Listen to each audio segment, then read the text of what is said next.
You stupid fat promises. I guess Tolkien hadn't quite gotten hip to the John Gwynne version of popping back and forth between POVs. What would Aragorn do? It'll blow up your online presence. Just you watch. Oh my God.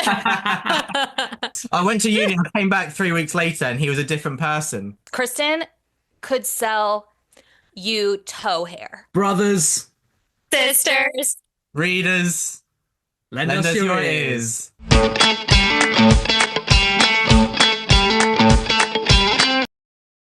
And a huge thank you to all of our Patreons. Thank you to the Pit Fighters, the First Swords, and all of the Bright Stars, Truth and Courage. Chris and Mads, welcome to the show. We are the Brothers Gwyn. This is my brother Will. I'm Ed. Thank you everyone for joining us today as we welcome the sisters across the pond. Hello girls, how are you?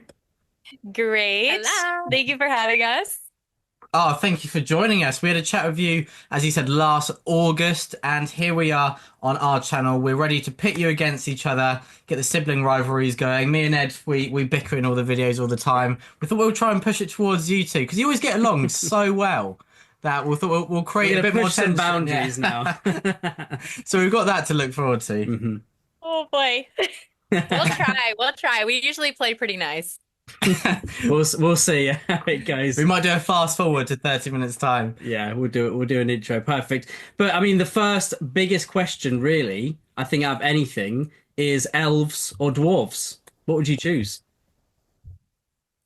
Don't say the wrong thing. I think I'm gonna say elves only because it's the skin complexion for me. That is not an Yeah. answer we've had before. I feel like since female dwarves grow beards, that just feels like too much maintenance for me. So I'm also going to go elf. Are you more of a Legolas kind of person then? Oh, well, oh, wait. Were we talking about what would we want to be? Because if it's who we want to end up with, it would be Gimli over Legolas every day. Yeah, I know. It's like, what are we going with? I think that I would want to be an elf, but yeah, I don't know. I feel like I could get down in the caves. Like, I think I would actually really like that vibe. Yeah. So if where you're living, you're going with the dwarves, but you know, if you're going to be that person, you're Yeah, going to I could choose wear an elf. some. I could wear some mithril. That's fine. I can. For sure. I like shiny Clap the things. I beard. cannot tell a lie.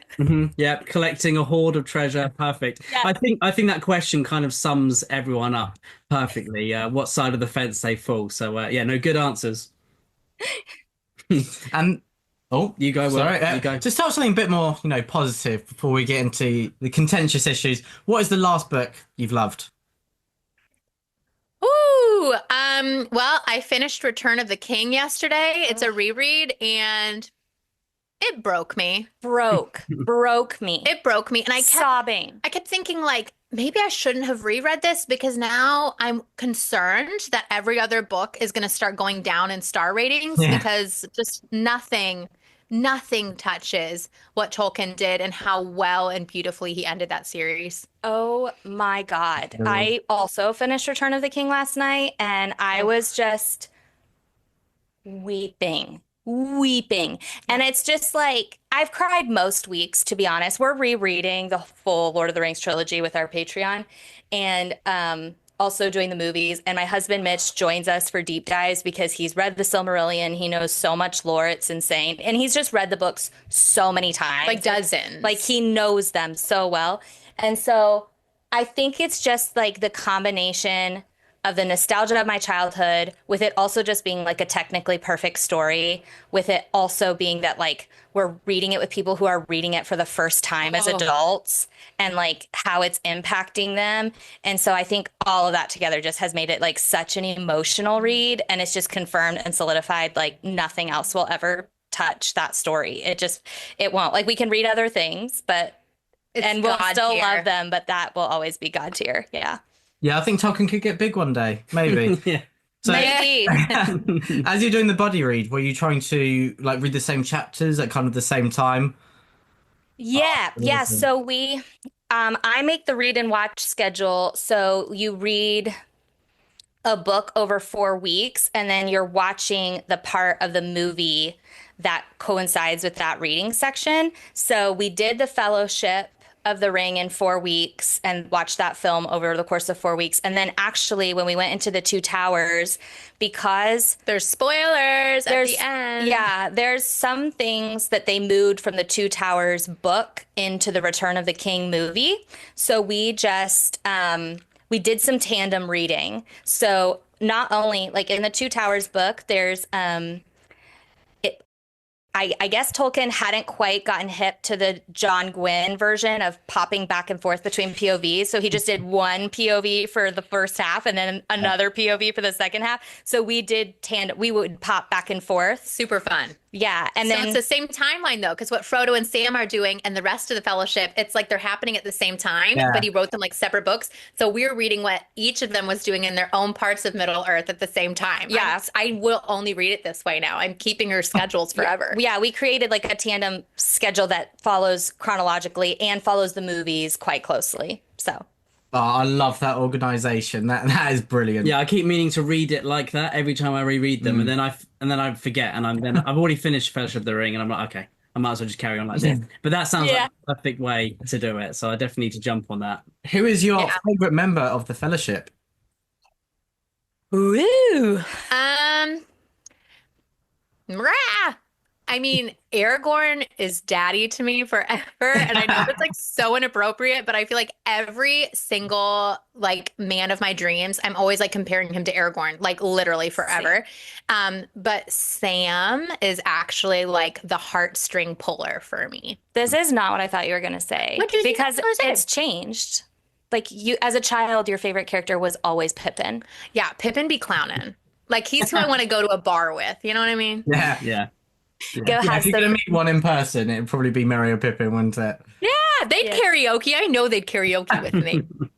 My favorite character in the Fellowship is probably Aragorn, but actually on my reread, I think my favorite character in the books is Faramir. Whoa, that's tea. Denethor would not be who are happy. Who are your favorites? Oh, I'm not sure. Someone I live with at uni, he always says when he's trying to make big decisions, he thinks, what would Aragorn do? And he said it's just like a guide for him with everything. If he hasn't done his work, he thinks Aragorn would probably sit down and do it.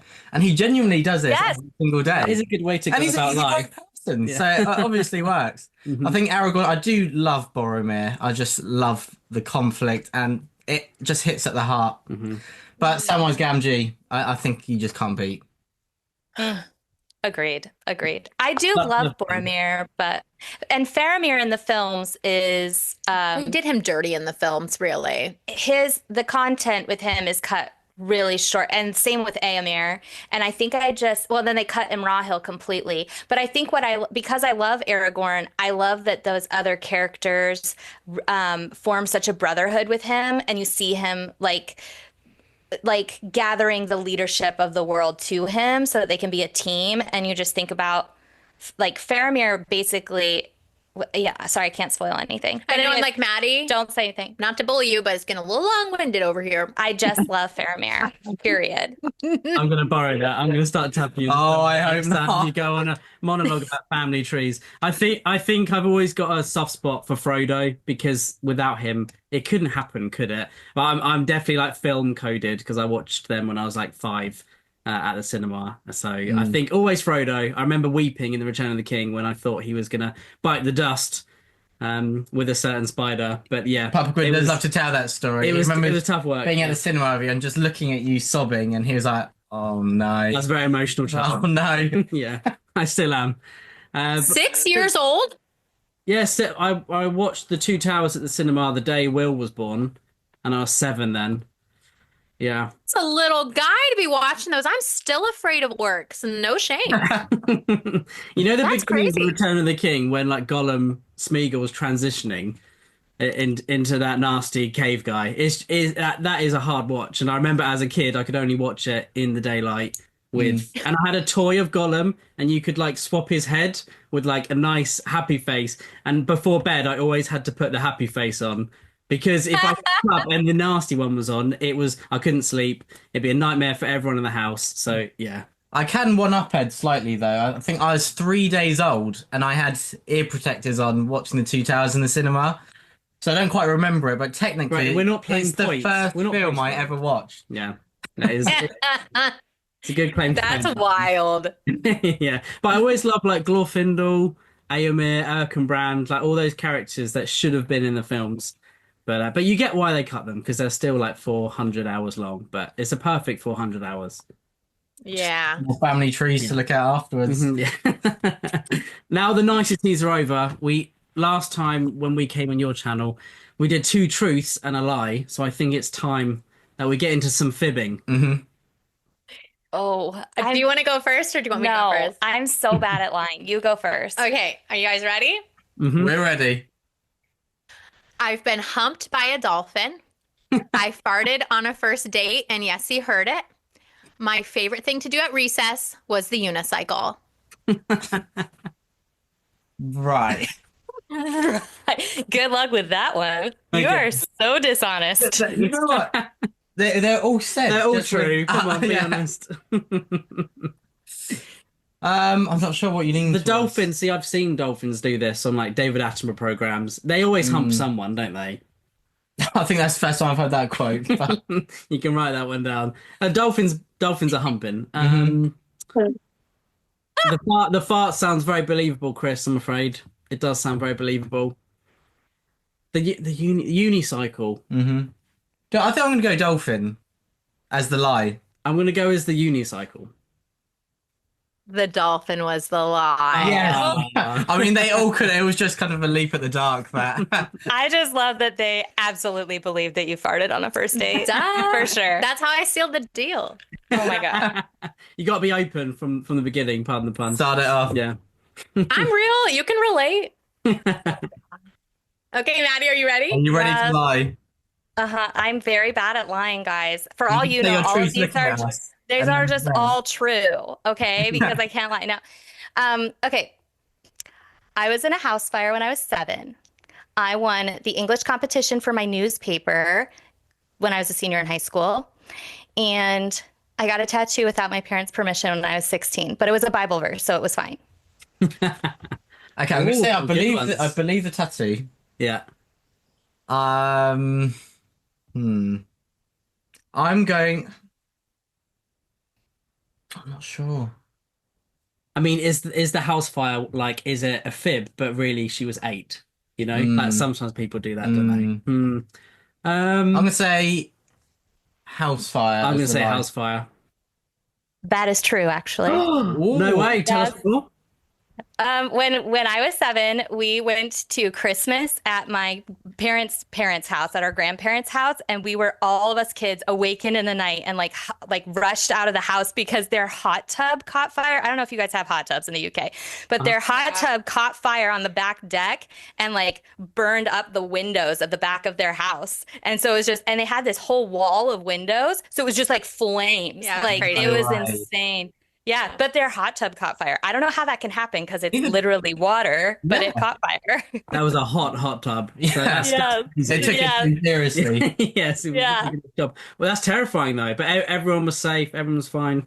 Everyone was Yes. fine. Our great grandma was there, and I remember seeing her scoot because she couldn't do stairs very well because she had surgery. She was like had a comforter wrapped around her and was just scooting her butt down each stair at a time. We all were like in our grandpa's giant t-shirts with like undies only. You know, you're like little kids, and we're out in the snow with comforters. And my poor grandma was probably terrified. Oh my Like, gosh. I almost killed my entire family. That's terrifying. But I mean, it's a good time to use it for 2 truths and a lie. Which Yeah. lie then? My tattoo. I did get that tattoo, but it wasn't until I was 19, and my parents knew about it. Okay, so you So checked. I just told you guys, like, I Verified. totally was like, I can't lie, but I did lie about getting a tattoo to my parents. No, Oh yeah. I we would couldn't- never have been able to do that. We're not very good. We're not quite Sherlock Holmes, no. No. Love it though. So you girls obviously have a lot going on. You're on every platform. Your YouTube's doing amazing. Your TikTok's brilliant. You've done some like trips away, which is so cool. How do you kind of balance all of this lifestyle with reading as well? And how do you divvy up jobs? Tell us more. So that we can learn. Yeah, we need to learn. All right, guys, we're just winging it most of the time. I think Maddie and I, about every Monday, we get together from 9 a.m. till noon, so 3 hours to work. But we spend about an hour and a half of it just planning out the week. We catch up. What did you read over the weekend? We don't film that, but we still just love gushing about what we've been reading. We do a lot of our reading on the weekends. But then we just plan for our week and we really just go with what's feeling great. We like to put out a YouTube every week. YouTube's really fun for us right now. Like, it's just, I love the editing piece. I prefer to edit for YouTubes than I do for like short forms. Yeah. So that's been really fun. But we love doing podcasts together because it's so cash. You guys know, it's like just get together and chat. It's such a good time. But short form, we usually just have a running list and we're like, what are you feeling today? So a lot of it is just week by week by week. And I think we try to be 50-50 on like editing and stuff. But I mean, it's a lot. I'm not going to lie. It's a lot, but it makes me feel really alive to have such a big community. It makes me very happy. Yeah. Yeah. Yeah. I think probably in December, we got, for the first time, we were like, maybe we should have like something scheduled. Yeah. So that's when we moved to the schedule we're on now, where we work 4 mornings a week. We produce content 4 mornings a week. So we take Wednesdays off, but we do like 9 to noon. And then we both love to work out. So usually we just do like a hard stop at noon so we can both go about like lunch, working out, other stuff we have to do for our lives, and then we take Wednesdays off. And then, weekends are I read every day. Yeah, that's how we do more so. Yeah, I would say right now my split is I read for Patreon during the week because that's way more in depth. Like, I'm annotating the books and making notes and getting ready to produce content about that for the Patreon. But then the weekends, I'm just binging whatever I want. So it's like leisurely free reading and then, Patreon reading, which I love to do. But yeah. It was great to see how much you loved Wise Man's Fear recently. Yeah. I thought I loved it. to talk about that. That video, You guys. me laughing. It was funny because I actually did. I could feel the passion. I did read it when I Through was the 14, so it was like I was the perfect demographic for it. Mm-hmm. Did you love it when you were 14? How could you not? It was written for me. Of course I love Yes. You were the audience. Can confirm it was written for someone. And I just comfort myself that the 400,000 5-star reviews on Goodreads were written by 14-year-old boys. And it makes me feel way better about life. You found one of them. I was one of them. I was the first one. Yeah. I remember Patrick Rothfuss was like the first big author I was like really scared to meet because I met him when I was like 16. But I know if I read them now, I'd be like, so I'm not going to do it to myself. But I have nice memories. But of course, they were written for me, so I'm going to have nice memories of reading them. I love this. You hold on to that because there are times where I love a book so much that I don't want Maddie to read it because I'm like, part of me is like, if I know she's going to love it, then I can't wait for you to read it so we can dish. Yeah. But if she is going to taint my experience at all with a bad review, I'm like, just don't even bother, Maddie. Don't even bother. So, I mean, me and Maddie really debated, like, do you do a review that's a 1-star book for you? Like, we never do that. We try to just keep things really upbeat. It's like we talk about what we love. Yeah. But Maddie was like, I feel like I have a responsibility for the community. I said, follow your heart. Do what Aragorn would do. Well, I was smiling the whole time. It was done perfectly. I think if you're going to do a 1-star review, you got to go all in, haven't you? And I think you did. I committed to that bit hard. You weren't shit talking. You were just like, it's facts. It's facts. That does actually lead on perfectly to I had a question. What is a book that you love so much you are scared to recommend it to the other? Oh, I feel like you probably have way more than me because I'm usually reading after you so many books. I did read Our Infinite Fates by Laura Stephen 2 weekends ago, and it was an infinity star for me. Like, infinity written for me. My soul was levitating out of my body the whole time I was reading it. I was in another dimension.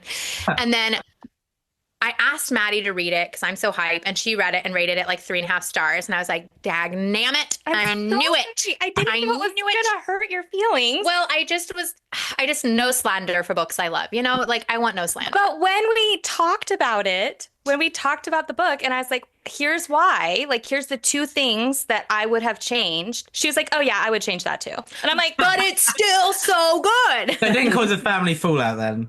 But I was just like, "It's fine." Everybody has their own opinions. Yeah, I'm not recording with you for the win. And you're both obviously fine about it. Yeah, we're great. I don't know if there's, I just always tell Kristen, like, no, this is not for you. Do not read this. Like, I love the Broken Earth trilogy by N.K. Jemisin, the 5th season. Mhm. And I read that book and, like, while I was reading it, like, audibly told myself, do not let Kristen read this book. Like, she will not enjoy it.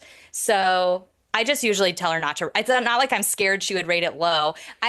I'm not like afraid of Kristen's low ratings. It's more like I don't want her to be. Kristen values her time so much. There is nothing more unloving to her than wasting her time.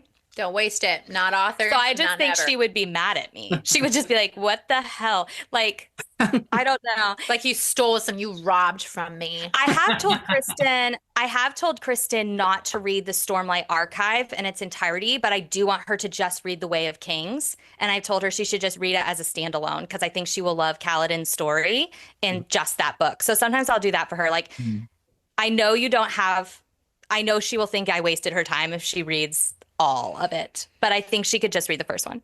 And I told her with Realm of the Elderlings to just read Live Ship Traders. Okay. Really? Everybody's shocked. Oh, you should learn. That's the opposite of me.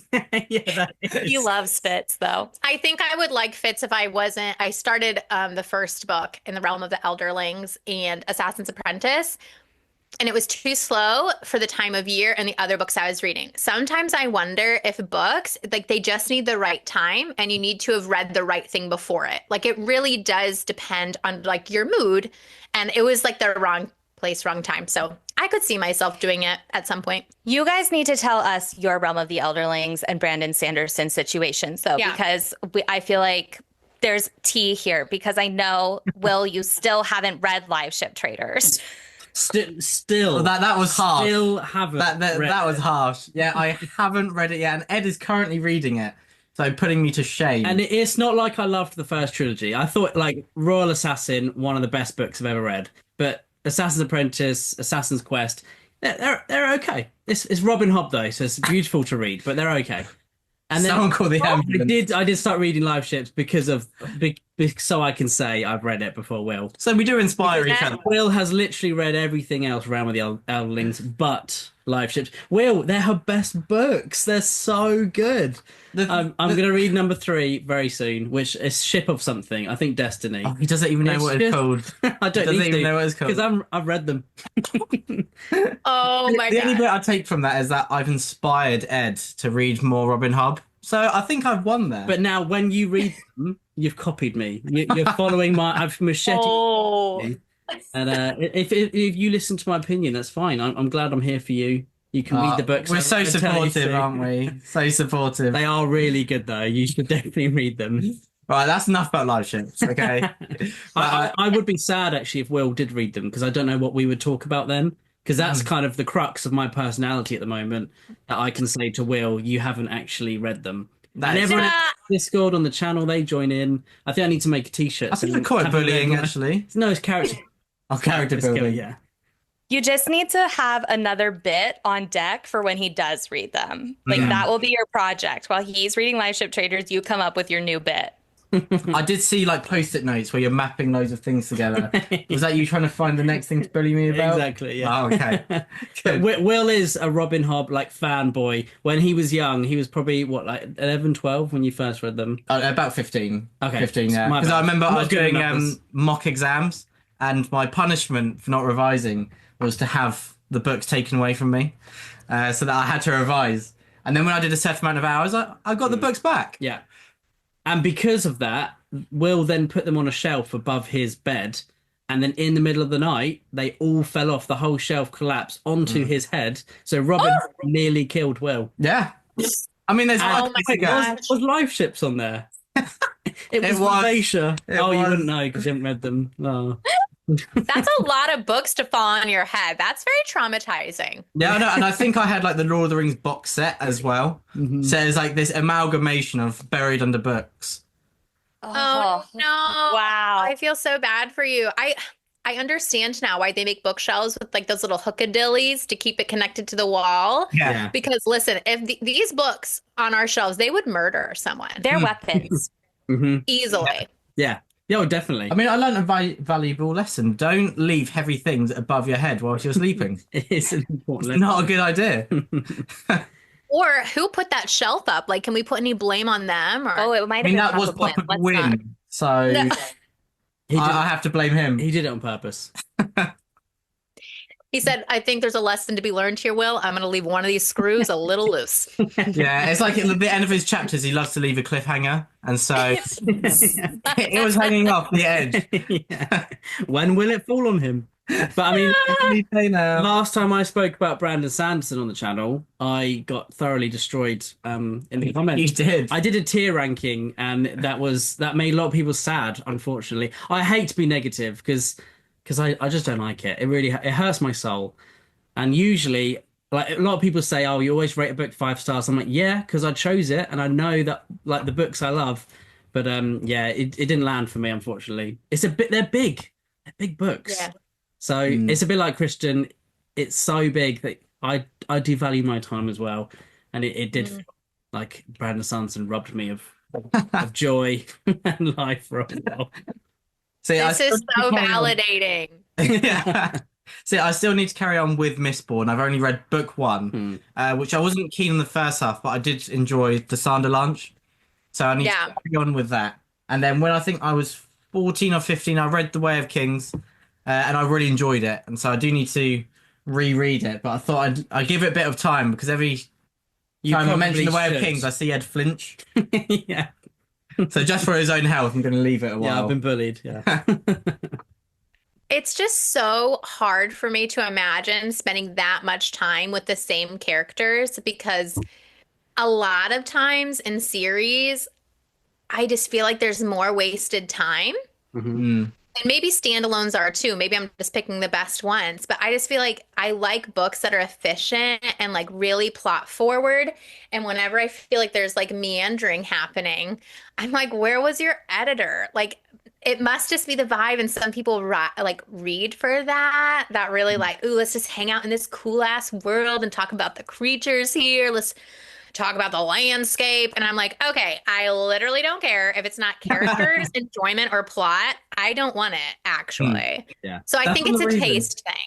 Yeah, that's one of the reasons I love Red Rising. I've only read the first 3 books, but all of it has enough slow moments for heart and character building, but it's not just kind of adding more page time for no reason.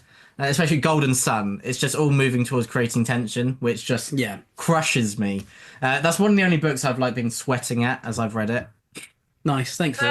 Sorry for that image, but Oh no, if I'm not stress reading and sweating, I'm not having a good time. That's like I need to feel stress while reading. Yes. Yeah, I completely get that. I mean, the Way of Kings, I think for me it was like the characters, I just didn't love them. And I feel like maybe there's a lot of pressure because everyone else does seem to love them and they're like these iconic characters. I think I was kind of annoyed at myself as well for like not loving it. But it's just such a huge book and it did meander, I think. But yeah, if you don't gel with the characters, I can't love the book unless it's like written by like Robin Hobb, whose writing is so beautiful that you feel like you're just there, you're in the water, you're on the ship. Oh, but yeah, so I think maybe that's why. but then also I think that's a really great point that sometimes it's when you read a book. I think at the moment, like I'm really trying to vary my genres up because sometimes, even though I love fantasy, I need a bit of a break from it. And you read Gardens of the Moon, so book 1 of Malazan, a few years ago, and you didn't really enjoy it. Yeah. But then you've read it again because we're doing a read along now, and you loved it. Yeah. So it does show that kind of different time in your life and kind of different reading experience. It really does shape what you think of a book. 100%. So I think, read some really fast-paced, plot-driven books and then pick up Realm of the Elderlings. Yeah, I think that's exactly what I need to do because I read too many books like that back to back, and I was like, okay, I miss reading where I can't wait to pick up the book. Not that it's like, I should probably pick this up because I want to get to other things. Yeah. That's not really like a great motivator. You miss things actually like happening in books.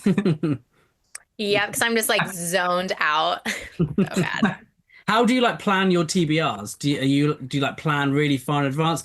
Obviously, when 2 of you want to read, do you try and plan to read the same book at the same time so you can make some content around it, or how does that work? We don't actually, we've never done that. That would be smart. We've never done the thing where like we want to make this content, so let's read to make that content, except for like Patreon. Like Yeah. for Patreon, obviously, we're reading to do the deep dives for And them. we do 2 books a month on Patreon. So we always buddy read like 2 things together. We're both following the schedule for those books, but I think we rarely buddy read other things. It's more just like Kristen said, I loved Infinite Fate. So then that week I like picked it up and read it because she just loved it so much. So that will happen where we both read the same book in a month, but we're not doing it at the same time. Or you did that with First Time Caller. You read it and I was like, oh, give me that right now. Yeah. I planned my TBR very weirdly. I have this You weirdo. Yeah, I have this obnoxious tick where like I don't like to have books on my shelves that I haven't read. So occasionally there will be some, and then those are just like my priority. Like I just want to read those books because I want to put them away, and I don't like looking at a shelf where I have like tons of unread books on it. So that's usually how I plan it. But right now, I also am prioritizing stuff that I read with Margaret, who lives in Canada, and Kiara, who lives in Australia. And so the three of us are typically trying to read at the same time. So then I'll prioritize like what they have time for. Like right now, we're making our way through the Wheel of Time. So I'll line that up so that it works with their schedules. But yeah, we don't really plan things for the content. Maybe we could do that. That would be a thing we could do. I'd like to believe that some people are like drawn to Kris and Mads because they either resonate more with one or maybe a little bit of both of our taste. So I like that we bring a variety. I like that when we do our wrap up at the end of the month that they know they're going to get some books overlapping, but mostly there's going to be Kristen's list and Maddie's list. Yeah. And I let my TBR literally be built by our community, and I'm not even joking. Like I will go to our Patreon on a Friday and be like, okay, everybody leave in the comments which book I should read next. I'm feeling this, this, or this. And then the next day I'll see what had the most votes and that's what I read. Or some people will just be feral in our comments and they'll just keep saying like, Kristen, you have to, Kristen, you have to. And I'm like, all right, say less. And you are so influenced by them. I love sharing things with people. And I think so much of reading, I don't just read for myself, I read for the community part of it. So I like to talk about books that people want to hear me talk about. So people want me to read Elsie Silver books, which are like cowboy romances. And I'm like, I don't know if I would have ever picked this up, but they like want me to read it so bad because they want to hear me talk about it. Mm-hmm. So I'm going to do it. Give the people what they want. It's a nice feeling. They want something. You gotta deliver.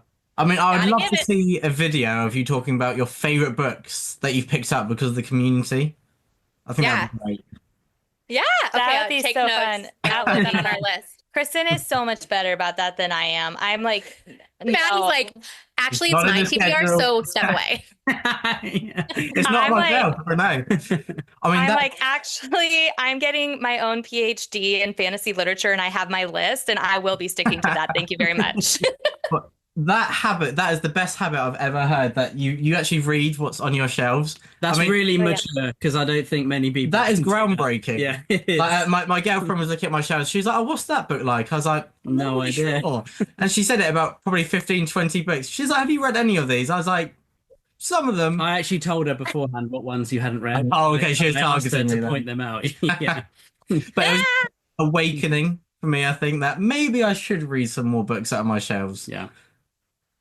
Well, because if you read them and they're not amazing, then you can unhaul them and make room for more great books. I think Maddie really enjoys this process, and it's rubbed off on me that she'll read her physical TBR. But if a book is not like above a 4-star, or she doesn't think she'll be able to recommend it in a lot of videos, she just sells it to our half-priced bookstore, and she purchases from there as well. So she's, investing money in a place that she believes in. That's right. Then when she looks at her shelves, she only feels great. Like there's only amazing books and books that she's read. And I've now done the same thing. I have a very small physical TBR, but I'm a little bit less aggressive about getting through it. But it does feel good to have read all the books you own. Mm-hmm. I'm inspired. I'm going to start. I mean, you might talk to me in a month and I bought about 17 more books, but You don't At this actually read moment- anymore because every at time I this say, moment "Should we in time- read this?" Will's like, "Oh, I'm at university, so I can't read this for 7 years." It's almost like university hasn't taken into account our own reading tastes. It's really harsh. No, and you're paying for this. Although currently I am reading something Ed's written because he recently finished a first draft. Oh dear. So he might. Oh my gosh! You poor man. You're taking up my time now. Yeah, sorry about that. Nah. I'm waiting for Will's crushing feedback on I use too many semicolons or something. Oh no. More, it'll be like he'll be like, "Where's the family tree? Who's their great grandfather? And where did they descend from? What was their culture?" Mhm. Yeah, Yeah. no, I made it up. Not enough languages, I'm afraid, in this. Yeah, I can't do the Tolkien, but no, thank you for reading it, bro. But no, it Appreciate is great so far.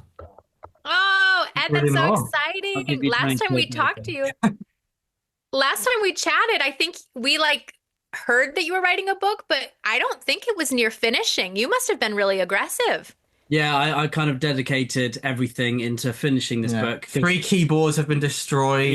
Yeah. On Yeah. to the next. I left my teaching job in the end of December, and I knew like I've got to get this done. Like, so I had all of January really just to smash it out, and I did it.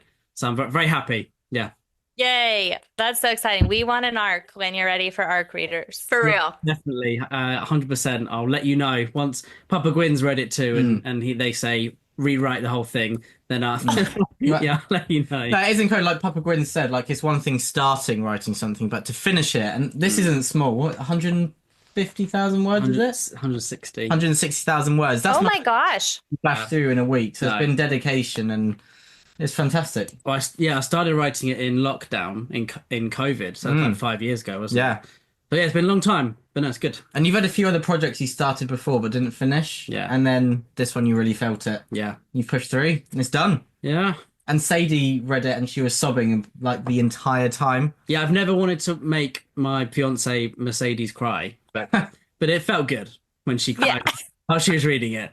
They're like nice tears, aren't they? See that Yes. out of context could sound quite bad. Yeah, she didn't talk to me for a week, but it was fun. Oh, that's awesome. I'm so proud of you. Oh, thank you very much. Yeah, so that is exciting. Yeah. Ed's not very good at taking compliments either. You can see he's just kind of nodding. Let's interview the Mads, shall we? What are you both currently reading at the moment? Oh, Oh, what am I currently reading? House on the Carillion Sea by T.J. Klune. Am I saying all this wrong? T.J. I think Klune? it's Cerulean. I can't read that word. But it's a cozy fantasy. And that's a new genre I popped in at the end of last year. And I'm really liking it for a palate cleanser. I have a soft spot for anything that feels like the fantasy books from my childhood. So they're cozy fantasies. So they're just like not super graphic. Like it'll be a little intense, but it's like the perfect intensity for me.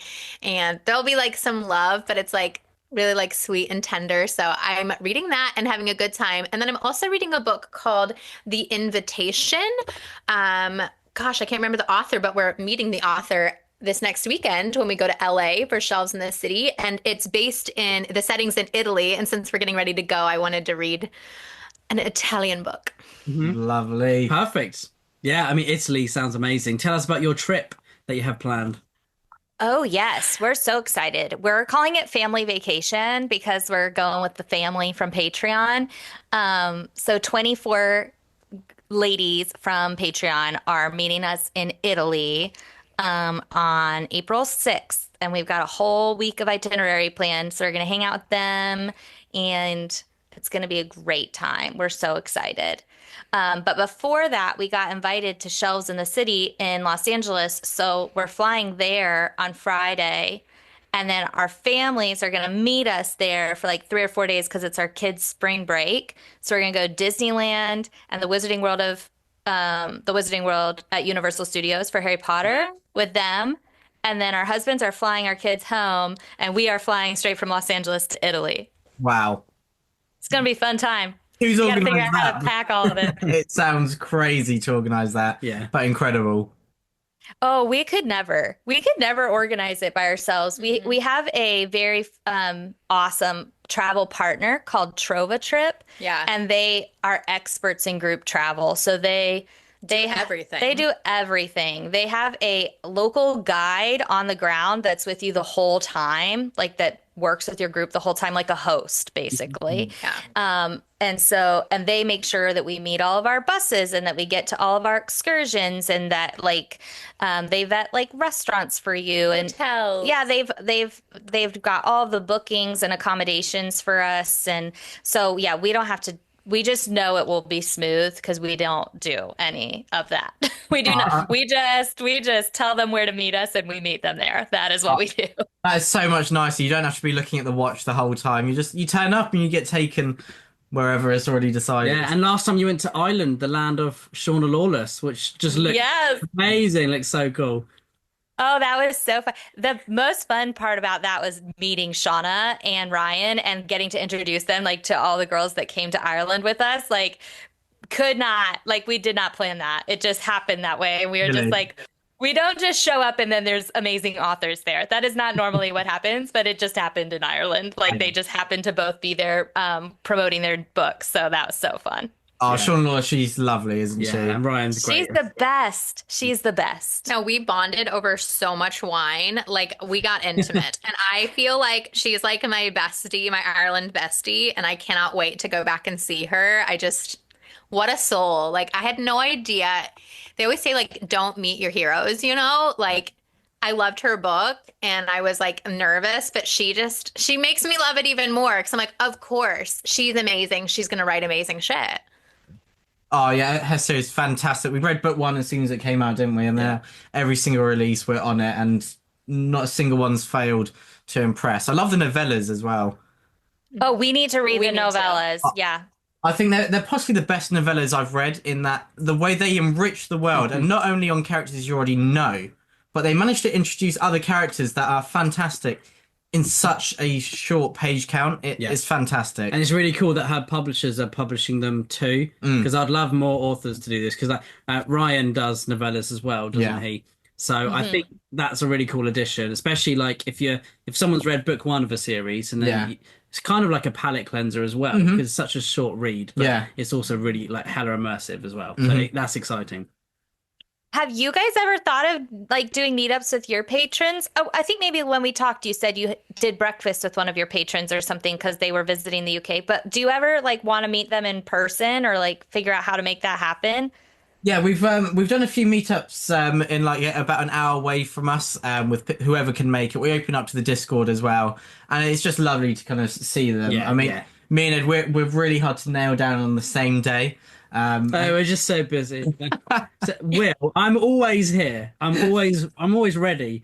But Will's just gallivanting across the world. But that was really cool just to go meet people. I mean, we went to Papa Gwyn had a book tour in England in October for the release of Fury, and we went along with him to London, and then we interviewed him in Brighton in the Waterstones, which is like Barnes and Noble, and that was like really cool. But loads of people from our Discord came to come and support him, and we hung out with them as well, which is really, really cool. But yeah, no, it's like really weird meeting these people that you really bond with over books in the flesh, and everyone's just so nice. Everyone's lovely. I think the book community is like the best. It's a good community out of everyone. They're just all brilliant. Yeah. Agreed. It's probably the highlight for us of what we do is meeting people. Like, and we love meeting fellow creators, and we love meeting like just the people in our Patreon. Like they're so great. And they just, I don't know, to Kristen's point, they also have amazing recommendations. I don't want to say I never take recommendations from our patrons because they do have like, we have some women in our Patreon who are like closer to our mom's age, and they have some like amazing recs just from like stuff that's like maybe not on the shelves or not talked about like on Book Talk or BookTube as much. And they're like, so we're like, okay, add to cart.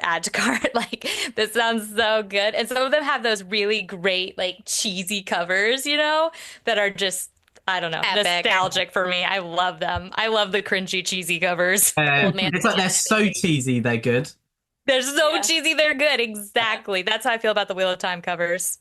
Yeah, I feel like 80s fantasy covers are like coming back into fashion, but without Yeah. like women, like the naked women on the covers kind of thing. Right. Like Right. all the colors are beautiful. It's like really out there. This is fantasy. It's not like grey and grim. It's like bright and colorful. Yeah, And I yeah. really, really like that. There's a few books coming out this year that have it looks like there's like nods to 80s fantasy, which Mm. I'm here for 100%.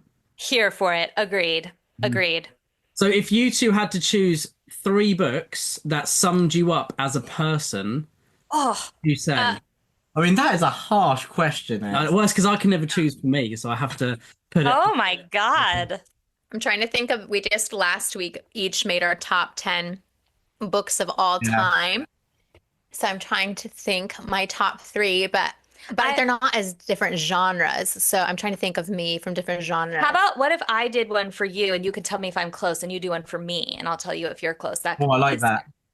Okay. Okay, I feel like you have to have a rom-com for Kristen because she does love a good rom-com. So I would probably pick like First Time Caller or Love in Other Words for Kristen's rom-com. Kristen loves a family-centered or found family-centered fantasy.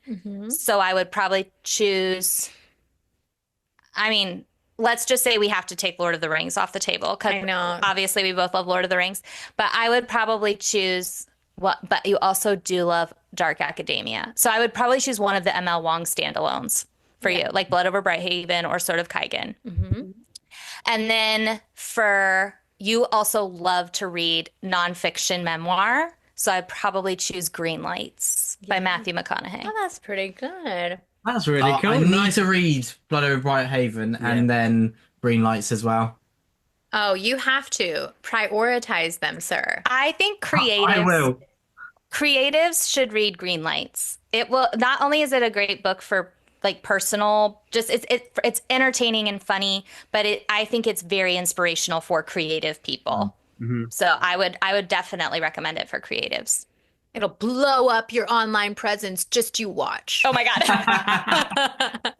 I'm going to clip that of you saying that, and I'm going to just put it out there. It's going to blow it up. No, he has the best voice in the whole world, doesn't he? Oh, yeah. I'm Yes, he does. Yeah, I love it. Just Oh my whenever God. he speaks, he's such a great guy.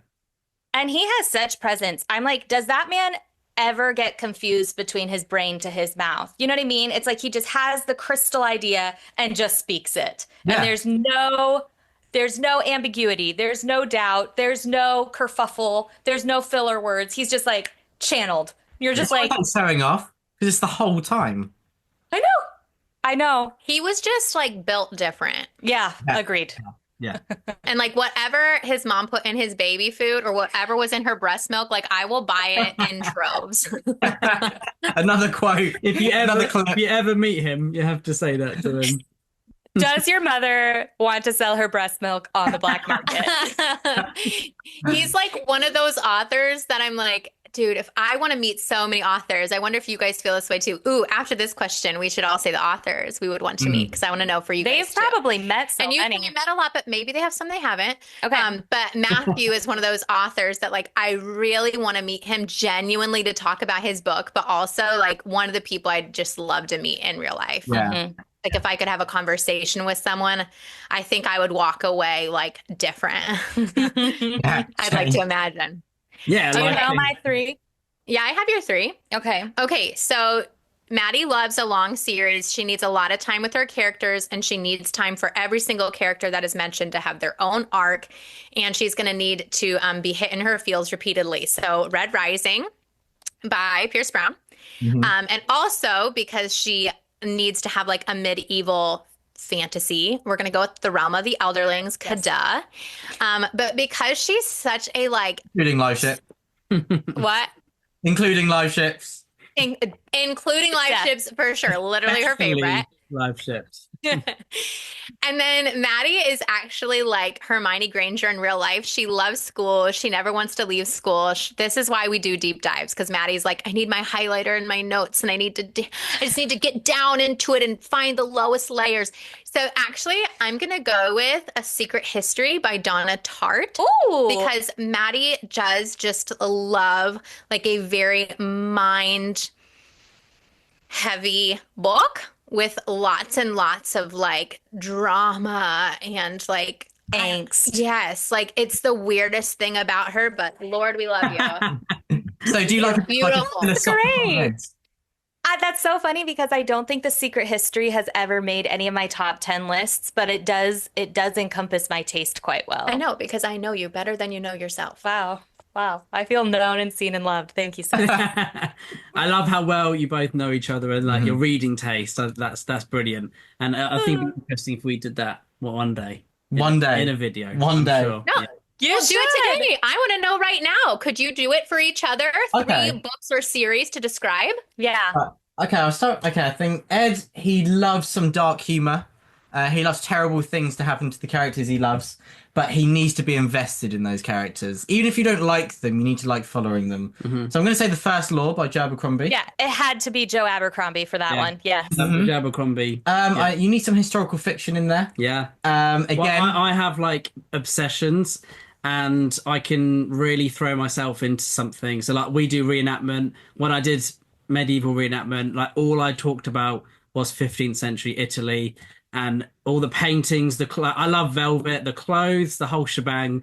I mean, Ed takes like method acting to like a whole new level. Like he's a person. As I get older, I have to like plan my obsessions in advance because I know that I'm a very impressionable person. So it's really hard to try and plan them in advance. But I'm getting better at it.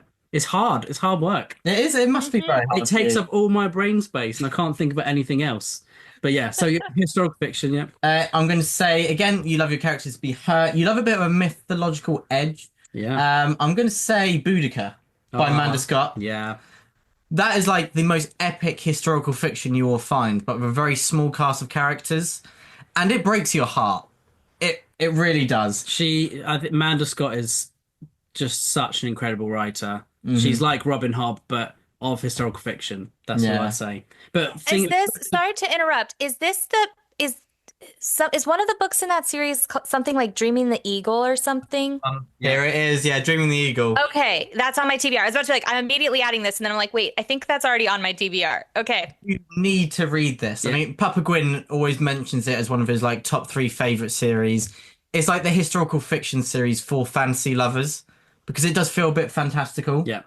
And so epic, but then of course it's history as well. Yeah. It's just incredible. Yeah. Oh, Okay. Okay. One for you, Ed. What would it be? So we've got the I've First got Law, fantasy, I've Boudica. got the historical fiction. You're a very random person. Thank you. There's like a lot of like one book from each genre that Ed adores. He knows how to keep me on my toes. The third one, I don't like talking about we're yours. keeping Lord of the Rings out of it. So let me give a quick scan of my shelves. Is there something that jumps out? You know, I'm going to say Glorious Exploits by Ferdia Lennon because you love a bit of a philosophical edge. It doesn't dominate, but it really does. It makes you question yourself and it stays with you. And tears, more tears. Yeah. It's very intimate. It's a very kind of small scale story. And there's basically no weapons in it, which is unusual for Ed. Yeah, I do like books. You with loved swords. it. But it also has the dark-ish humor vibe to it too, like Abercrombie. Yeah. Yeah. No sci-fi? No sci-fi at all? You did, when you watched, Ed talked about his obsessions. When he watched Dune last year, he went through an obsession of I sci-fi. transformed. Yeah, spice was in my veins. I went to uni and came back 3 weeks later and he was a different person. I was writing a sandworm. I actually looked up on YouTube how to make a sandworm, but I'm not very like DIY. So yeah. Wow. I mean, there's almost a bit of an element of fear when I see Ed again after not seeing him for a few weeks. So just don't know what's coming. Yeah. Well, I prefer to watch sci-fi, I think, than read it. But yeah, like Dune is just perfection. So Dune could go on there. But yeah, good choices. But I think for Will, I'd have to say his books need a long history, lots of characters that are mentioned just once, really long names, different languages. So I'm going to have to say Do I hear a dig? the Silmarillion. Yes. Silmarillion! It would be your just favorite thing of all time. It is because incredible. it has like this person's cousin and his grey hair. So Whoa. I feel like my name's getting tarnished.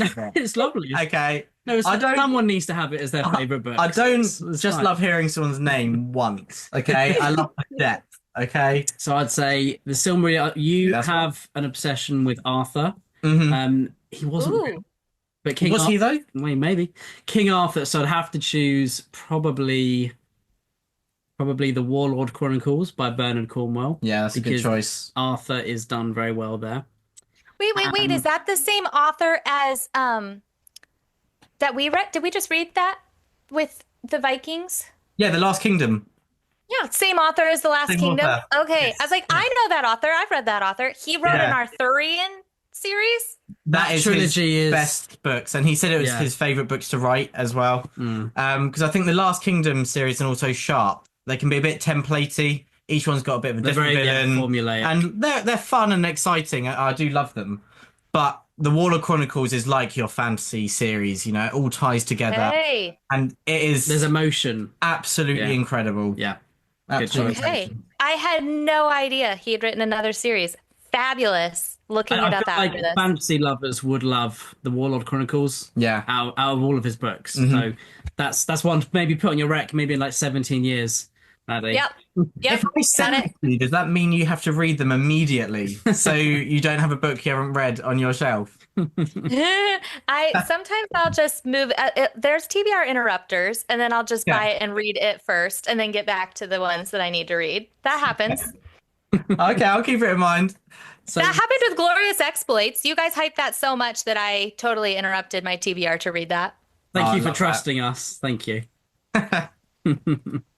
And your third book would have to Mhm. be, I think, probably The Road by Cormac McCarthy. Yeah. Because I think that's a book that you could pick up anytime. It's Mhm. got that philosophical nature. Yeah. It's got harrowing things that happen, but there is there's a torch in there of hope. So Yeah. I think I do need a bit of hope. I can't just have just utter heartbreak and desolation the whole time. yeah, hope is it's a good thing. I It's think. needed. Yeah. It's a good question though. It's really interesting. Oh, I enjoyed because they're that. not always books that are in your top 10, but they're books that kind of sum you up, Yeah. things that speak to your personality. So yeah. A lot of them are quite formative, aren't they? When you like, I think the first experience of Grimdark, Yeah. and arguably a lot of people would say the best version of it, and so that's in there. And that was the first Grimdark I read, so it's very close to my heart. Yeah. The Silmarillion, I mean, I think I've read it 3-4 times. Papa Gwyn, when he was at school, had a Tolkien club, and so I think that's gone on to me. Do you know how many members there were? 2, him and his best friend. And one other guy wanted to join, but they didn't pass the test. No, the quiz. Papa Gwyn does now regret making the quiz so hard. But at the time, it was rigorous. You had to pass the quiz. And this person didn't. So they were not part of the club. I think Mitch probably would have passed the test. He would have passed the test and you would have been like competing with him, but like side by side. It would have been really funny. The Silmarillion is fun. It is fun because it makes Don't look at me because you said nasty things about it. Glorfindel was the best Lord of the Rings character, I think, out of all of them. So he's in there. You're trying to redeem yourself, Ed. But he said nasty things about the Silmarillion, so we've only just started talking again. So out of all the authors in the world, who would you love to meet the most? Is it Matthew for you? I don't know. Maybe. This is a strong manifestation moment. Don't fuck this up. Matthew McConaughey. Mm-hmm. Good choice. But Pierce Brown is a close second. Oh yeah, Pierce Brown. Yeah. He seems like he'd be a great speaker. Well, but I'll be honest, because this is just a private conversation that won't be put anywhere, Yeah. I'm a little nervous that Pierce Brown is one of those people who's like a great writer, a dog person, and has a couple close friends that like get to see this beautiful version of him, and that he's probably very awkward and closed off and not good socially with like other people. And I don't know why I get this. Absolutely not. Absolutely, that is not true. Like, I That have is a not feeling true. He's you're just never getting going to come on awkward turtle. our podcast now. He's never going to come on. Prove me wrong, Pierce. Prove me wrong. We challenged him, I think. Yeah. Look, we'll send this to him, okay? It's fine. Dang it. Listen. Maddie. If Pierce Brown sees this, he will be more likely to interview with us, right? Challenge accepted. I would love to meet Robin Hobb. Surprise, And I would love to meet and interview Pierce Brown specifically because I would like to ask Pierce how he conceived of a futuristic society that went back to Roman culture and why he thinks. I think it's interesting because we often think about our current culture, 21st century Western culture, as being like the highest impact that our world has seen so far, like technologically speaking, military speaking, economy, like we're the wealthiest that the world's ever seen. So it's like when we think sci-fi and we think futuristic, I think often they're basing those societies on like a tech adjacent to our world or a political adjacent to our current. And I just think it's interesting that he went Roman instead, like as if we would harken back to like something more ideal than what we have right now. And I know it's rooted in a bunch of history research just from little stuff I've read from him, that's just like a period of history that fascinates him. But I'm just very curious why he did that and whether he thinks we'll do that. Well, we need that interview to happen because we need the answer. And he is someone who, even though like he's at the level that he is, which is just like almost global fame, and he seems still like really mysterious. Like, I've never seen much of him popping up. I know he does like events every so often where he does some speaking, but I've never like dived into finding out loads more about him. So I think that's a very, very good choice. And of course, Robin Hobb is like still such an avid fantasy reader. Like I look through her Goodreads profile probably like every week just to see what she's reading, and she's so like honest with her reviews, but so like positive as well. I remember the day she read Papa Gwyn's book. He was driving me to school, and I think he had an email from his agent, and he was like, "It must just be a fake Robin Hobb." Yeah. He like pulled the car over, and he looked at it, and it was actually her, and he was like, "My word." Yeah. That's like, I'm gonna go look up her review. For him. Yeah. Oh, I'm going to look up her review as soon as this interview is over. Yes, I need to know what she had to say. Yeah. I think she just seems so lovely, doesn't she? Everyone who's ever met her just says that she's the best. Yeah. That she's so interesting to listen to. Yeah. But also like humble, and she just adores writing. We almost met her once. Because I think it was, so Papa Gwyn won. There used to be a thing called the David Gemmell Award. I don't know if you've heard of David Gemmell, but he was a fantasy writer in the 80s, 90s. And so his best friends, after he passed away, they started this award in his name. And for Malice, we went to the award ceremony in Brighton, which is only up the road from us. And we have a photo with Joe Abercrombie, and Robin Hobb is in the background. Yeah. And we didn't know.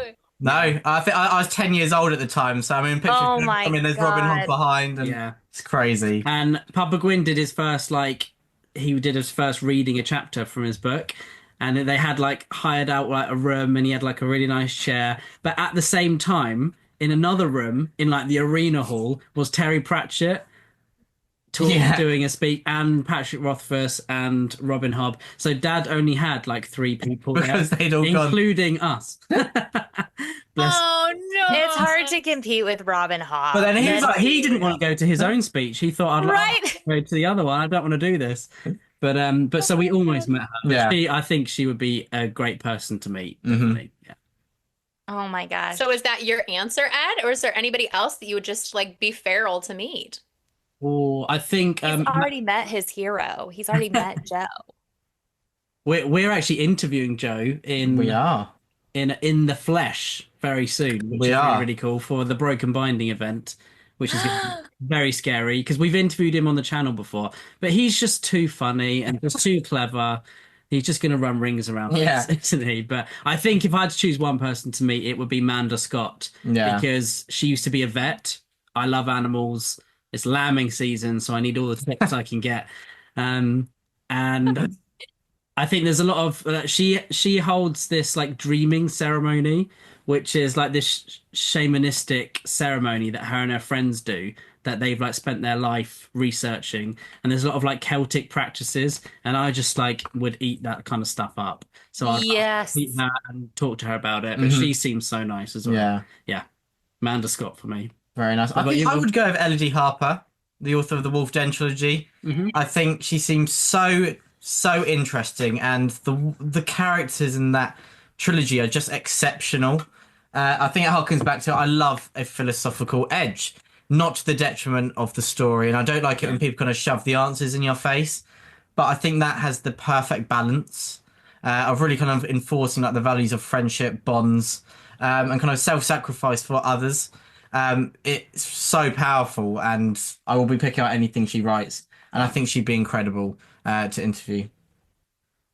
I would love to meet her as well. I can't wait That to is read one that. that I told Kristen I think she will love, the Wolf Den trilogy. Do And it. should I have read it before Italy? Yes. Somebody told me that, and I said, Yes. no one told me. Just take it with you. Maybe I will. Yeah. Maybe I But- will.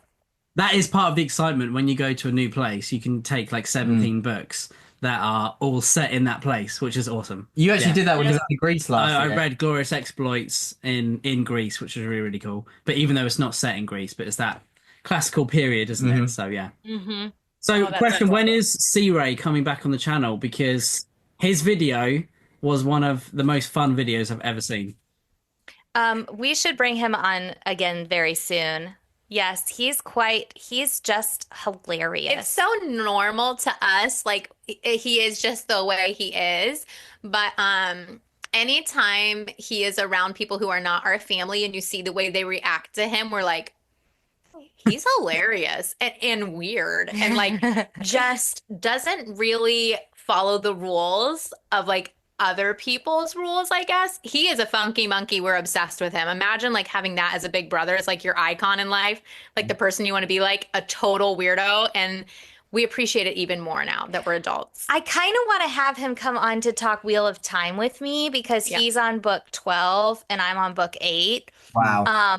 But I just don't know if it's like too niche and how we would do it without spoilers. But like it's so he really well articulates how I feel about the series, and it's so weird that we both feel compelled to finish it given how we feel about it. It's so interesting. But what about Game of Thrones? He's read all of A Song of Ice and So we Fire. just have to catch up. Yeah.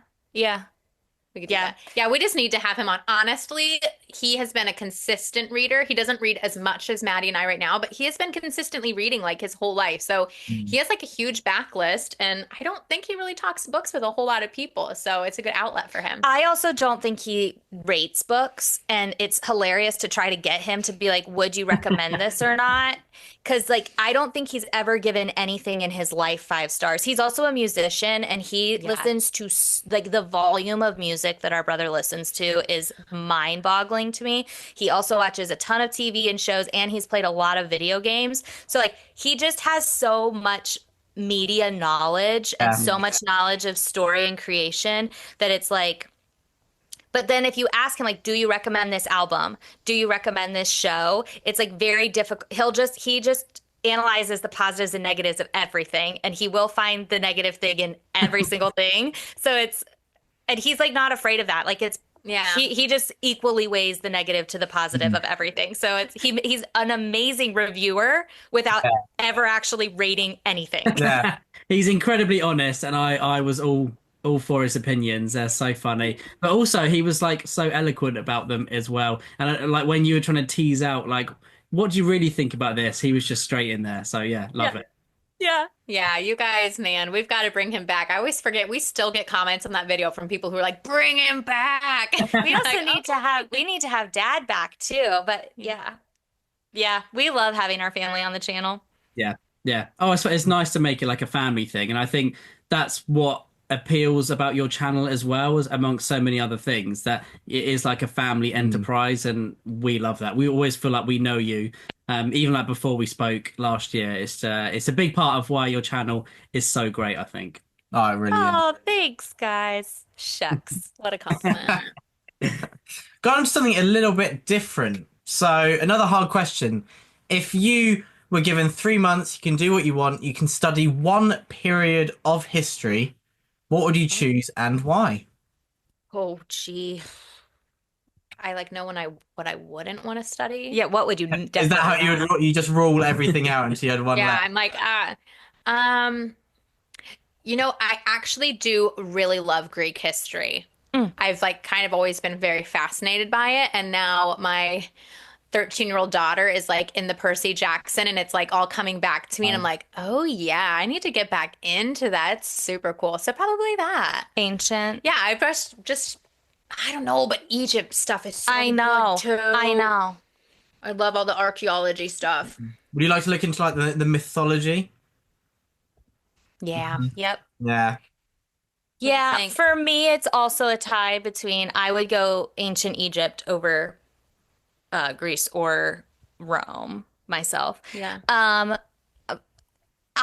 It's that or I really like the Regency era for like politics, society, economy, culture, but I think I prefer like the art of like Renaissance art. It's very I know, like it depends very on Shakespearean, I feel like too. Just like yeah. this is a crazy question. This is a crazy question. It's true, and we often like to read like in fantasy. I love reading Medieval. I like reading like I would say like around 1000 AD a lot. But You can just I skip don't them and know. answer Maddie's. I think I'm gonna go ancient Egypt. I think I'm gonna go Egypt. Final answer. It's locked It's in. locked in. Can't change it.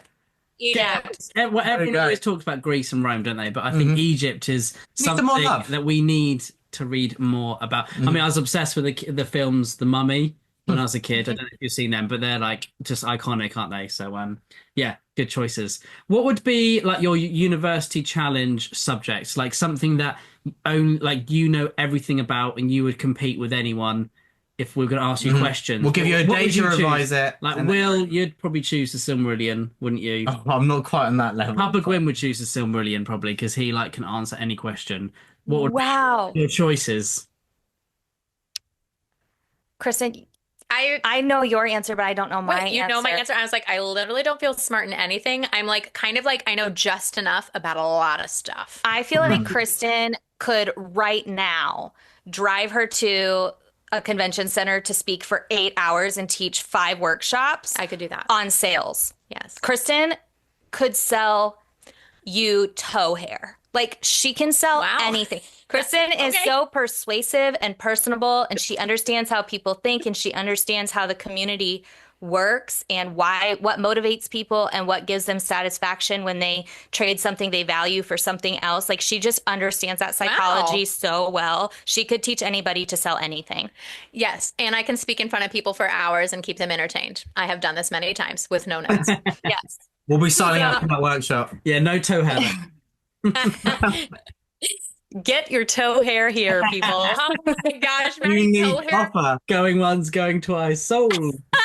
Oh dear. I'm trying to think for you, Maddie, because I know a lot about a lot of different I things feel too. like Maddie has this superpower, guys, where like somebody will say something one time, and if she is any interested at all, she's like, log that away. And she can just open that file years later and with verbatim say the information that she was told. That's like a Like she- superpower. Oh, it's so fucking annoying. Excuse me. Because we'll go to like book review and it's a book she read years ago and she remembers every character's name and like all, not just the twists, like the high points. She remembers the low points and like the deep themes that no one else caught, but Maddie caught it. Like she just has memorization out the wazoo. And whatever drug you Wow. take, I want to take it. Wow. So That's I actually feel not like- fun. No, that No. you can go off people. You know, that's. I think we should call it quits here. Yeah, that's just not fair, is it? No. It's a bit what Papa Gwyn's like. I mean, I'll at uni, like different periods of history, I'll be studying it, and I'm struggling to remember the names, even though I read it yesterday. And then I'm talking to Papa Gwyn about it, and he's like, "Oh yeah, that was like what, about 500, 518?" And I'm like, "How do you remember dates and names and the events around them that you read 30, 40 years ago?" It's just insane. Yeah, it's not. It's And you want to practice it, right? Like, I wonder, is Maddie at home reciting things? Is she using flashcards? No. Like, what is she doing? But she's not. It's just like in her makeup. I think it's only things that are relevant. I don't remember like names and dates like you're talking about. It's just like I remember very relevant information. Like I could go out right now and probably She does. teach a course on nutrition just because like I have like ingrained so much nutritional information in my head and physiological information in my head. But it's like because I practice it every single day. Like because it's relevant to me to know You what have I to know. care about it. You Yeah. don't just memorize some like random stuff you do not give Right. crap It about. revolves Right, around right. your passions and what you're interested in. Yeah, yeah, Everything else, you're like, no, no interest here. yeah. Don't care about that. What about you guys? Oh, Well, he just said he could teach a course in the Silmarillion. Or I wouldn't. yeah. No, you'd be the Silmarillion. You're being silly. I think also method playing up. acting. It's really random, but I was obsessed with method acting. William he loves drama. Hmm. I'll leave it there. No, he's a very good actor. He's been in some performances, but he will watch a performance on television on screen, and then he will become that character. I don't know if you've seen the film Split with James McAvoy, where he has like 18 different personalities, and he like wears different clothes and speaks different ways depending on the personality. Will is a bit like that. And Wow. A he bit will scary. he will then become terrifying because he will pretend to be someone. Like he was working on, you would pretend to be Marlon Brando from The Yeah. Godfather, and he was like doing the hole in the neck thing, and he put stuff in. But he just does that for fun in the house. What's that about? I mean, I remember. I think I was probably 15, and so you would have been like 22, and then we were just in the house, and I was doing some method acting, and you actually had to call Mama and Papa Gwyn, and you're like, he needs to stop because I'm getting terrified. Yeah, because you didn't respect Tell him my to stop. you didn't respect my boundaries, Will. I said please stop. It was 2 a.m, and he's dragging me out of bed, pretending to be someone. So Wow. I wouldn't want to encourage that behavior. So I don't think you should be doing any workshops in method acting. I think stick to the Silmarillion about Okay. everyone's cousins and stuff, and I think you'll be all right. Thank you. Yeah. Can And you you- do accents, Will? Can you do accents quite well? It's actually much better at accents than I am. But neither of us are particularly strong. I think I would just dive into it and Will. I mean, give us a Gollum accent. Come on. That's not an accent, is it? It can be an accent. Well, so Do it. Do have, it. Come on. have you seen the Black Cauldron? The old. No. Okay, so there's a creature in that called Gurgi, and he's a bit like Gollum, but he's got hair. And we were in Brighton in Waterstones interviewing Papa Gwyn in front of everyone. And C.L. Clarke as well. And Papa Gwyn made me do the voice in front of everyone. Amazing. like- Amazing. There's nothing more awkward than when someone says, "I'll do this," and then they don't do it, is there? So I had to do it. It was terrible. But Gollum would be like, "You stupid fat hobbitses." And now I can't speak for the rest of the day. And he's Whoa, that was astonishingly good. I won't stand on the chair and like do the whole thing, but yeah. Can we Wow. please, what we need you to do is do some short form for us, guys, where you guys are just literally reading or acting out our favorite characters. Like, Note I it will down. subscribe all day. I'm gonna do some ASMR from Gollum, just like do Yes. everyday things in the kitchen. This loaf of bread's precious. So we're both quite weird, basically. Yes. Yes, I weirdos. love this. Oh my gosh. Oh dear. Well, I didn't Thanks think for we'd be hearing that today. No, But me see, either. But It says party trick. You can just whip it out. yeah, great. There it is. Gollum's in the house. Mitch is going to love this. So we've got selling toe hair, and we've got Gollum. Yep. We Yeah, go. we're a multi-talented crew, aren't we? Yeah. Definitely. I Good mean, to know. I think my subject would have to be like, I became obsessed with this town in the Viking Age called Berka, which was in Sweden, and it was around There's the been a lot of 10th archaeology century. finds. There's like loads of burials there. But I read like everything, like academic papers. I was just obsessed with this place, Mm. and I don't know why. It just spoke to me on a spiritual level. If you go on Ed's Goodreads and look at his reading stats, you'll see there's 1 month where he read like 40 books. And that's because he read like every bit of like non-fiction writing on this village. Yeah, about Björka. It's incredible. Yeah. Wow. Yes. I love this. Yeah. I love the power of hyperfixation. Same. And it would be so interesting as a sleuther to like go through people's Goodreads and see if you could figure out what they were hyperfixated on for Yeah. a while. You could definitely find out of Ed. I mean, have you seen Up? You know, the dog. Yeah. You know when people say squirrel and he looks over? I would just say Björka and Ed would be like that across the house. Stop whatever he was saying, and I had his attention. Oh, Great place. awesome. Like, if you ever want to go, you know, it's a good place to go in Sweden. So yeah. All right. I'd love to go. It's a place I'd love to go. And so our Mama Gwyn, she watched your, you know, the video that you did on all the equipment you use, all the gear. So she watched that and she was like, I just had the best time watching this video. And then she wanted to buy everything that you mentioned in the video. And she was like, I'm going to start making my own videos. And we said, what on? And she was like, I don't know. I'm just going to start making Yeah. stuff.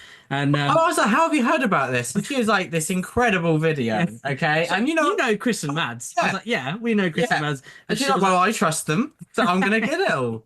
Wow. Gosh, I love this. I told you you could sell toe hair. I know. I wasn't even selling that hard. But honestly, I wonder if your mom would get along with our mom because she has done this. And really, I don't know what it is. My mom has a YouTube channel, and I don't think she's put any videos on it in a while. But it's midlife. Yeah. What did she say though? It's something midlife. Anyways, it's been like makeup and it's been decor, and she loves like thrifting old things, and it was just all the things she was into. Yeah. And she had such a beautiful community of people loving her. And I'm like, more people, as long as like you want to, the want has to be there. Buy the equipment. Talk about whatever you want. Like it almost doesn't matter what you talk about. We are here for Mama Gwen's YouTube journey. You Yes. actually talked her out of buying everything. You said, just do the videos first on your phone, and then if you really like it, then you can buy some stuff. Because I knew she'd be And like, she I was have really no upset. idea how to use this. And we'd be called. Yeah. Yeah, I think she's going to do it. I think our mums would get along because your mum does antique furniture as well. Yep. Well. Yep. Yep.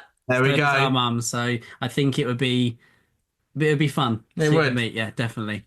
What Well, tell her thank you for watching.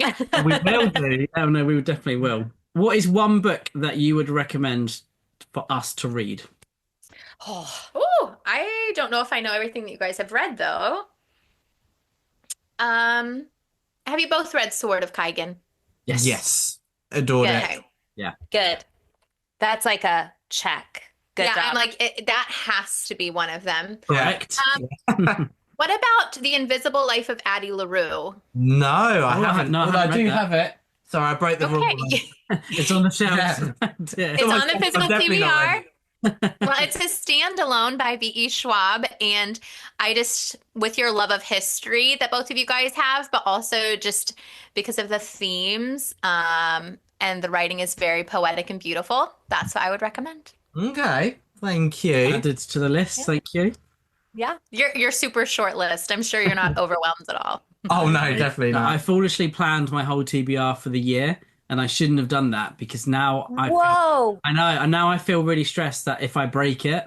But at the moment, I've stuck to it That is quite. For you.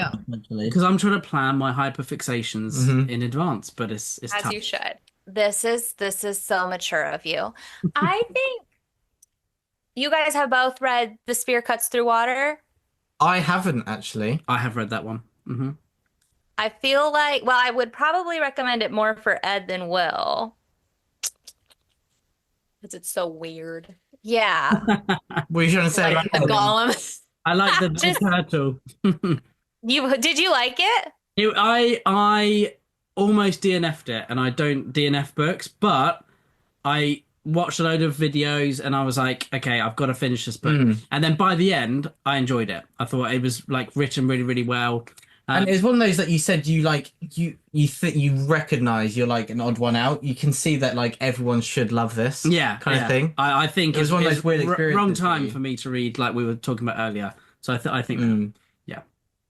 Well, Kristen just reminded me, this is the book that I recommend everyone should read. So it doesn't have to do with your taste. I just truly think every person, reader or not, should read the book Man's Search for Meaning by Viktor E. Frankl. Okay.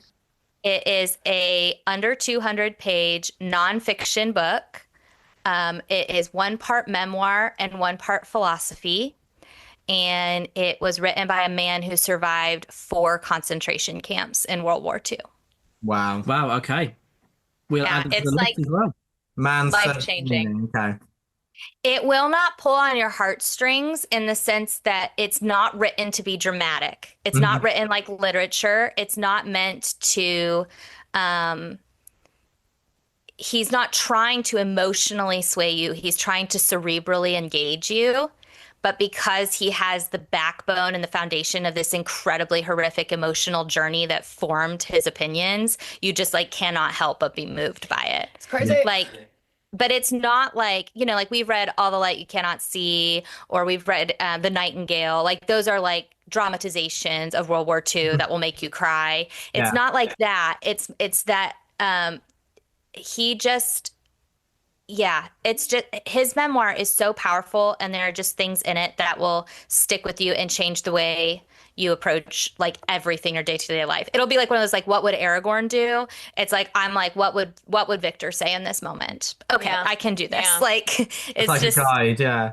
yeah. Like literally take Addie LaRue off your TBR to make sure you read that one. Okay.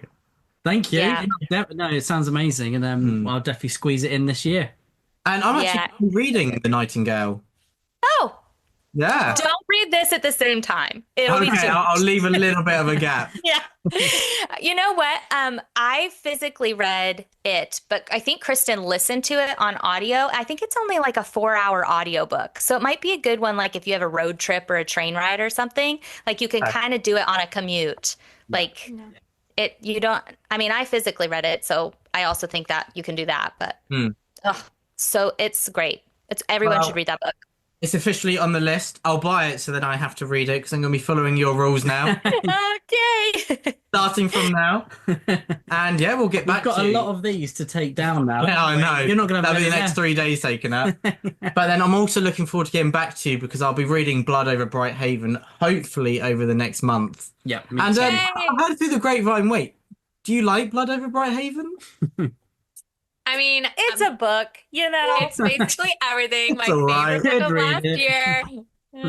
It's It's like I know you guys already read Sword of Kaigen. It is so different. So I can't really compare the two, but she is just such an incredible writer that if you did enjoy Sword of Kaigen, you'll just jive with it, I think. You'll just jive. And I know Maddie didn't like it as much as Sword of Kaigen, but the only thing I'll say to you two, because of how much you guys have shared about your taste, is that I think a criticism that can be made of it is that it can be quite heavy-handed with the surface level themes. But I encourage you to just like be like, yeah. Those are the surface level. Like there are rich and subtle themes underneath the obvious ones. Yeah. I Like, do it's trust quite- her. I really do trust her because I think she said she wants to go back to the world of Sword of Kaigen, but she doesn't feel like for what she wants to complete with that. I think she's got an idea. Yeah. She doesn't think she's a good enough writer right now, but she's got a few different projects. And like when she feels ready for it, she dives into that. So I really respect that. And she's obviously got this self-awareness. And Yeah. probably a bit too humble because she's obviously an incredible writer as Yes. well. I feel like she Yes. can probably write anything after Sword of Kaigen. Yeah, absolutely. Yeah. It's interesting talking about like the heavy-handedness of themes because we were talking about that the other day, and like I find like R.F. Kuang handles things a bit too heavy-handed. But knowing now that when we go into this, there is some stuff under, it's like an onion peeling back layers. Then we will definitely bear that in mind. Thank you. Thank you. Yeah. Did you read Babel by Yes. Arth Kwong? Okay, so I would say this is what Babel was trying to do, and it did it better. Okay. Perfect. I'm Yeah. sure I'll love that. So the obvious heavy-handed themes in Babel are all there in Blood Over Bright Haven. Yeah. But I think underneath of that, I would love to talk to you guys about it once you've read it, because I think there's so much under it. On the top, it's like, okay, colonialism, sexism, academic corruption. Okay, we got it. And then underneath that, there's a lot. Well, we'll be getting back to you. And Ed, are you going to be reading it anytime soon? I'll be reading it. Well, you said to me you have to read it in April so we can do a video. Oh, did or I? I'll beat you. So that Well, okay. that were your words, not mine. That's actually not So true. I will be. I'll be suing you for defamation. Full now. face lie. And one book I think that we both would love to recommend to you is Yes. The Silence of the Girls by Pat Barker. I don't know if you have. Okay. Put it on the list. I've never even heard of it. Sell it to me right now. It is mythology, and in my opinion, the best by far Greek mythological telling. I've read Okay. quite a few, and I think Pat Barker, she's a little bit similar to Elodie Harper in the sense that it is characters in horrendous positions, but then it's also heartwarming in the friendship that gets them through that. And so there's kind of this balance of the scales of heartbreak, heartwarming, and it is probably the best writing of an author I've Yeah, encountered. I would say it's the best prose I've ever read. So What? yeah, 100%. So yeah, the Silence of the girl. silence of the girls. So it's a Trojan retelling, but from the perspective of Briseis as the slave of Achilles and Agamemnon. Yay. I love the Trojan War so much. Yeah, this is gonna be I'm great. changing my answer. I'm changing my answer. This period I would study again. I've already studied it like for 3 years, but I would love to go back and study the Greek, There we go. period again. I would just the Trojan War. I've got it. Okay. That is so exciting, guys. Thank you for the rec. That's That's okay. right, I feel like all the Greek mythological retellings are trying to do what Pat Barker did, but they can't quite match it. They can't match her for prose or the themes that play out and the really like the depth of the characters. Even though we know them so well from like the Iliad and the Odyssey, she just puts different spins on them, but it also feels like very Homeric at the same time. So It's yeah. possibly the greatest first page of a book I've ever read as well. What? I mean, I got I would say Blood Over literal chills. Brighthaven. Blood Over Brighthaven has an amazing first chapter. Maybe one of the most amazing first chapters I've And ever you read. won't expect it because when you read it, you're like, wait, am I in the right book? I'm sorry. I thought I was reading this, but Yeah. what the heck is this? And it just sets you up. Well, I'm so excited. That will be a TBR interrupter. We will slot it in immediately. Heading to a bookstore now. Let us know, and Yeah. then we'll do Blood Over Brighthaven. Yeah. And the book that you recommended as well. And so yeah, that was exciting. Thank you. Then we Yeah, go. well, we'll reconvene when we read it all. Any and have some excuse good for another discussions. Exactly. Cool. Well, I am all out of questions. I am as well. Thank you so much for joining us. It's been an absolute blast. We always love chatting to you both, and it's always exciting when we're going to be chatting. And you guys have such amazing taste. Your videos are amazing. So much fun to watch, but they also make me think as well. So, Oh, yeah. thank you for all the content you make, and hopefully we can meet on one of your trips one day. That'd be great fun. fantastic. And Yeah. thank you for joining us and answering a lot of our weird questions. And sorry about doing his Gollum accent as well. It was top sometimes. tier. Thank you guys so much for having us. It was so much fun. It's always a good time. Let's do this again soon. We will. And thank you everyone for watching. Hopefully you've enjoyed. And truth and courage from the Brothers Gwyn. Go sub to the girls. Truth and courage. Truth and courage. Thank y'all.